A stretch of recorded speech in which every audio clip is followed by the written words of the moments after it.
तोंडात घास घालला आणि मस्त मस्त म्हणत होती आणि नंतर तोंड वाकडच झालं ग तिचं. अगं तिच्या स्वभावासारखी ना तिची जीभ कडू झाली.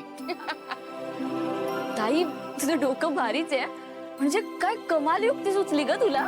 मीरा, ही तर अजून सुरुवात आहे. तिने माझ्या वेदाला तुला त्रास दिलाय. शिक्षा तर तिला भोगावीच लागणार आहे.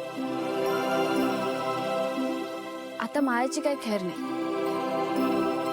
आज श्रीखंड कडू लागलाय, उद्या तिला तिचं आयुष्यच कडू वाटेल.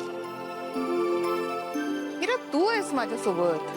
आता समोरच्यासाठी शेरा 1.25 शेर तर मिळणारच ना. मीरा, हे बघ, ही आयडिया मला सुचली आहे. पुढची आयडिया तू शोध. हो नक्कीच. आता तू बघच ताई, आजचा दसरा माया विसरणारच नाही. एका मागून एक धक्के द्यायचे तिला. त्या मायाला म्हणावं, कुठल्या मांत्रिकाला बोलवून आणायचंय बोलवून आण. आता माझी बहीण आहे माझ्यासोबत.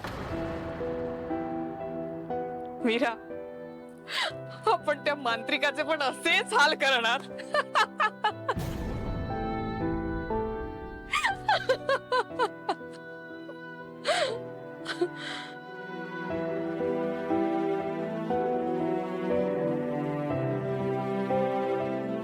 मीरा,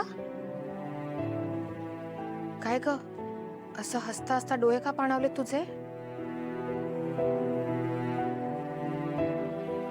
ताई अगं, मला मला आपलं बालपण आठवलं.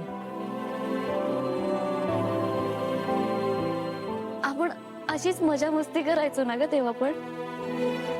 असंच कोणी बाजूला बसलं असेल तर त्याला शेपटी लावायचो आणि मग तो पुढे निघून गेल्यावर त्याच्या मागे मागे जाऊन हसायचो.